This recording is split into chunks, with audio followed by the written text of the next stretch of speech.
Setelah kehancuran pasukan Raja Abraha, kota Mekah semakin ternama. Dari kota inilah sejarah manusia paling mulia dimulai. Ka'bah sebagai jantung kota Mekah semakin ramai dikunjungi para peziarah. Demikian pula para pedagang. Mereka datang dari berbagai penjuru jazirah. Namun sayang, Ka'bah mulai diselewengkan fungsinya. Akibatnya, kejahiliahan merajalela. Bahkan pada masa itu, memiliki bayi perempuan adalah hal yang sangat memalukan. Aib bagi keluarga. Sehingga sebagian dari mereka tega membunuh bayi perempuan mereka sendiri.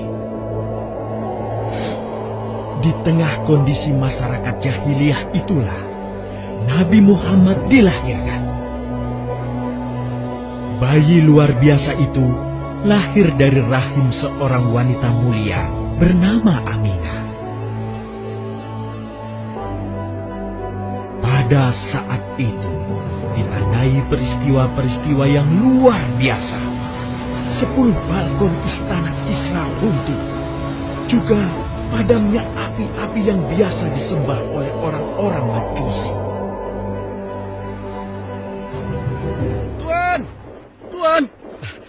Tuan Abdul Muthalib, ada kabar gembira. Kabar gembira? Kabar gembira? Kabar gembira apa? Tuan, cucu Anda telah lahir. Benarkah? Laki-laki atau perempuan? Laki-laki, Tuan. Subhanallah, Alhamdulillah, Allahu Akbar. Kalau begitu aku ingin segera melihatnya.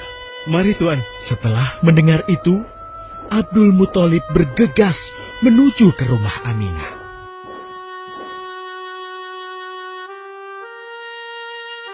Ah, cucuku, kasihan engkau terlahir yatim. Dengan penuh kasih sayang, Abdul Muthalib membawa cucunya ke Ka'bah. Ya Allah, jadikanlah cucuku ini menjadi seorang yang mulia dan terhormat, sebagaimana Nabimu Ibrahim alaihissalam.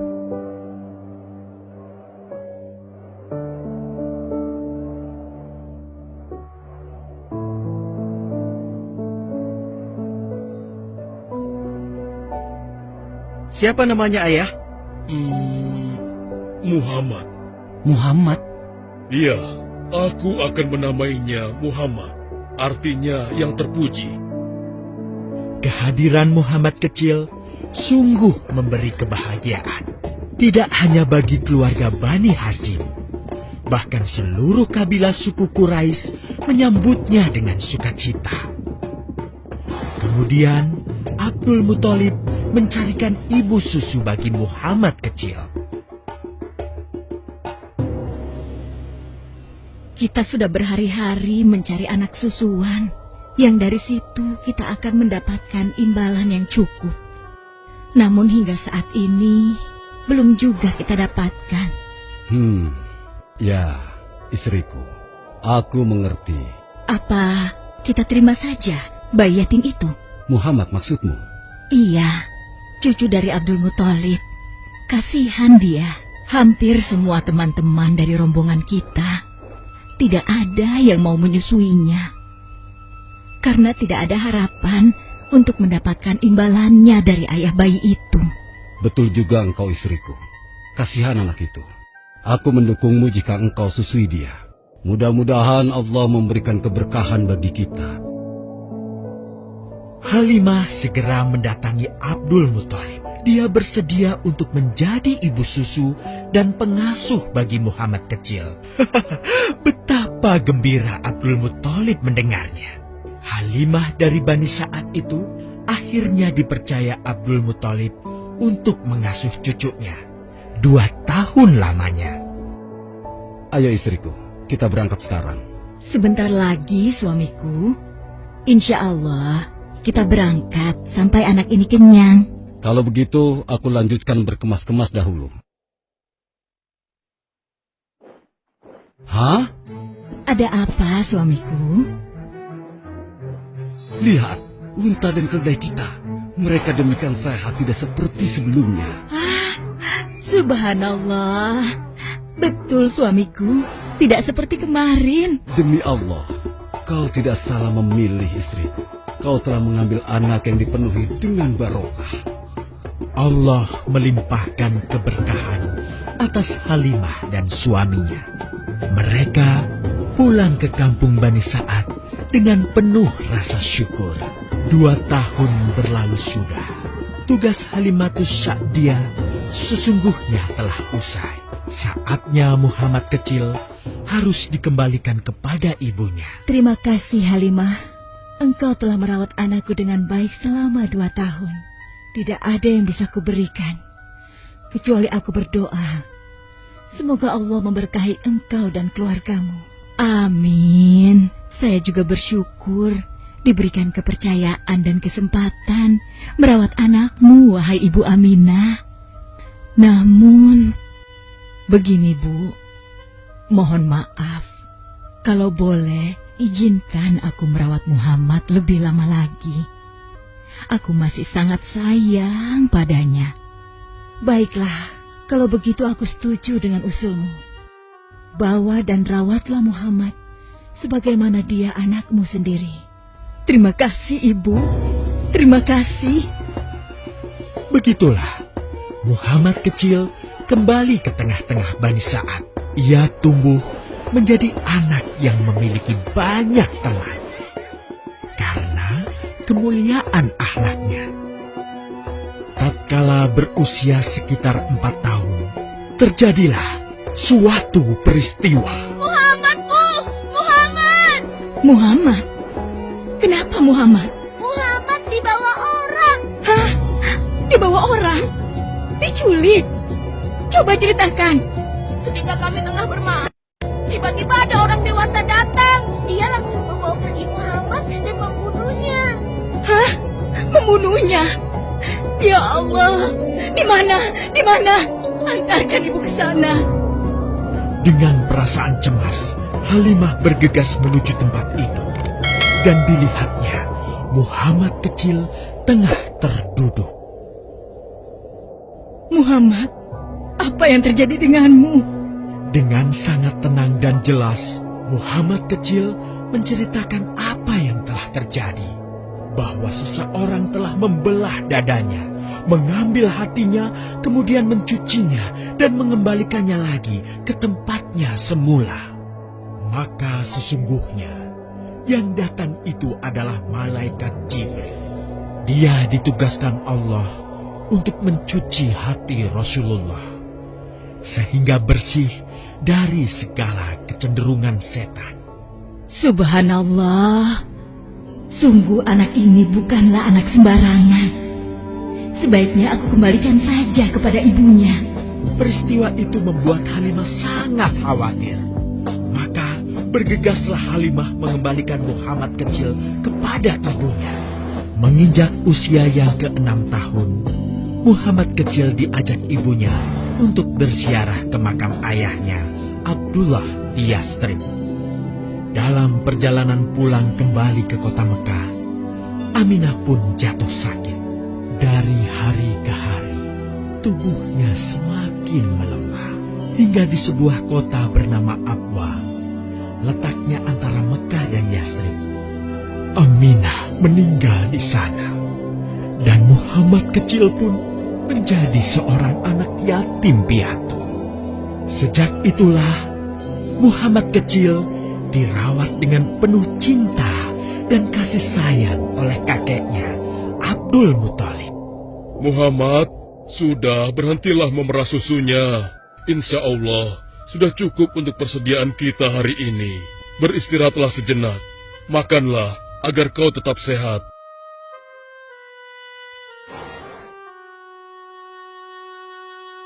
Ya Allah, betapa mulia akhlak cucuku ini. Namun, kasih sayang Abdul Muthalib tidak berlangsung lama. Saat usia Muhammad 8 tahun, Abdul Muthalib kakeknya yang sangat menyayanginya itu meninggal dunia. Kemudian, pengasuhan atas Muhammad pun beralih ke pamannya, Abu Thalib. Muhammad kecil tahu betul betapa sayangnya pamannya kepadanya. Di mana Muhammad? Ia tengah mengembalakan kambing milik salah seorang penduduk Mekah, suamiku. Sejak kapan dia keluar rumah? Sekitar waktu subuh tadi. Subhanallah, betapa baiknya akhlak keponakanku ini. Ya Allah, maafkan ketidakmampuanku mencukupi kebutuhan keponakanku. Sayangi dan berkahilah dia.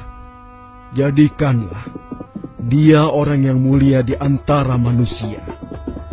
Hingga saat usia Muhammad menginjak 12 tahun, pamannya Abu Thalib mengajaknya berdagang ke Syam. Sampailah mereka di satu daerah bernama Busra. Saat mereka beristirahat, datanglah seorang pendeta menghampiri. Wahai saudaraku, selamat datang di Busra. Tampaknya kalian bukan orang sini. Dari manakah kalian berasal? Terima kasih saudaraku, kami datang dari Mekah.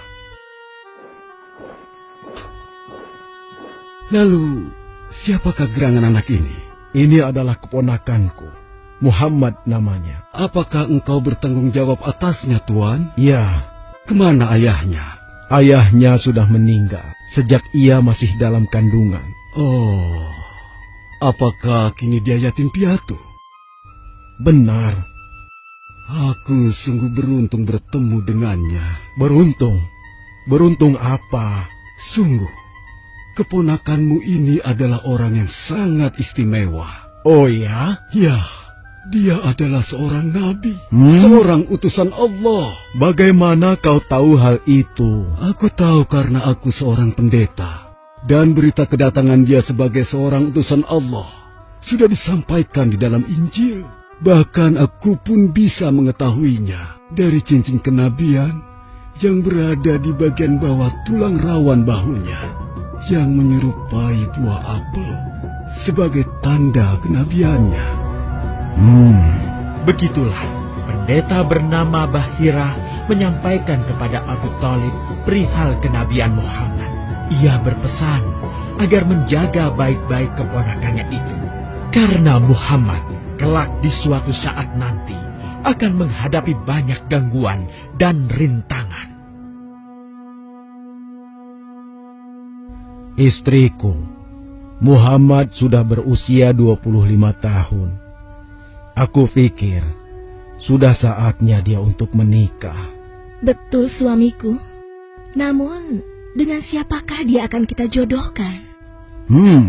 Kemarin Khadijah mengirimkan utusannya dan menyatakan keinginan Khadijah untuk menjadikan Muhammad sebagai suaminya. Hah? Khadijah? Khadijah yang mulia itu? Betul istriku, Khadijah yang selama ini mempercayakan barang perniagaannya kepada Muhammad. Kenapa dia memilih Muhammad? Ya, Khadijah mengagumi kejujuran dan kebaikan akhlak Muhammad. Menurutmu sendiri bagaimana? Aku pikir Khadijah adalah wanita terbaik bagi Muhammad. Kita akan melamarnya. Tepat di usia 25 tahun, Nabi Muhammad menikahi Khadijah yang berusia 40 tahun. Dari pernikahan itu, mereka dikaruniai Allah 6 orang anak. 2 laki-laki adalah Al-Qasim dan Abdullah. Sedangkan putrinya adalah Zainab, Ruqayyah, Ummu Kulsum, dan Fatimah. Namun, kedua putranya itu telah meninggal semenjak mereka kecil. Suatu ketika, terjadilah banjir besar di kota Mekah. Kabilah-kabilah di kota Mekah pun bergotong royong membangun kembali Ka'bah. Setelah pembangunannya selesai, terjadilah perselisihan antara pemuka kabilah tentang siapakah yang paling pantas meletakkan Hajar Aswad di Ka'bah. Abu Thalib, apa yang harus kita lakukan? Kita sudah bicarakan hal ini selama 5 hari, namun tidak ada titik temu. Aku khawatir akan terjadi pertumpahan darah. Sudah, begini saja. Kita sepakati bahwa masalah ini kita serahkan kepada takdir terbaik. Lihat pintu masuk Ka'bah itu. Siapapun yang pertama kali akan melewati pintu itu, dan siapapun dia, kita tidak boleh menolaknya. Setuju? Aku juga setuju. Baiklah, aku setuju. Aku juga setuju. Baiklah, kita perhatikan bersama.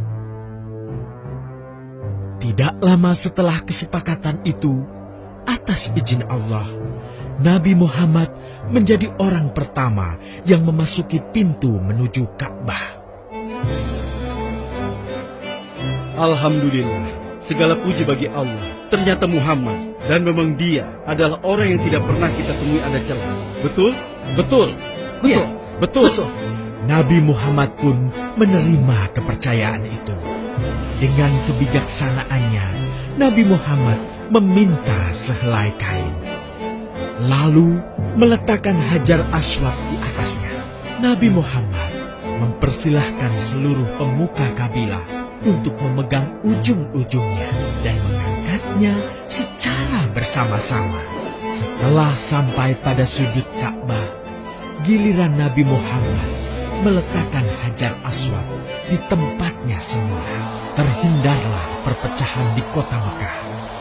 Meskipun demikian, kegelisahan masih terus menggelayuti hati Nabi Muhammad. Kejahiliahan ada di mana-mana. Kezaliman dan kemaksiatan terus berlangsung. Ia tak habis pikir. Nabi Muhammad mulai merenung dan menyendiri untuk menghindar dari perilaku jahiliyah. Nabi Muhammad memilih tempat di sebuah goa di atas bukit sekitar Mekah. Goa Hiro. Dari mulut goa itulah Nabi Muhammad bisa memandangi kota Mekah yang dicintainya dengan pandangan yang lebih luas. Hingga suatu ketika, sesuatu yang tidak pernah terbayangkan sebelumnya terjadi.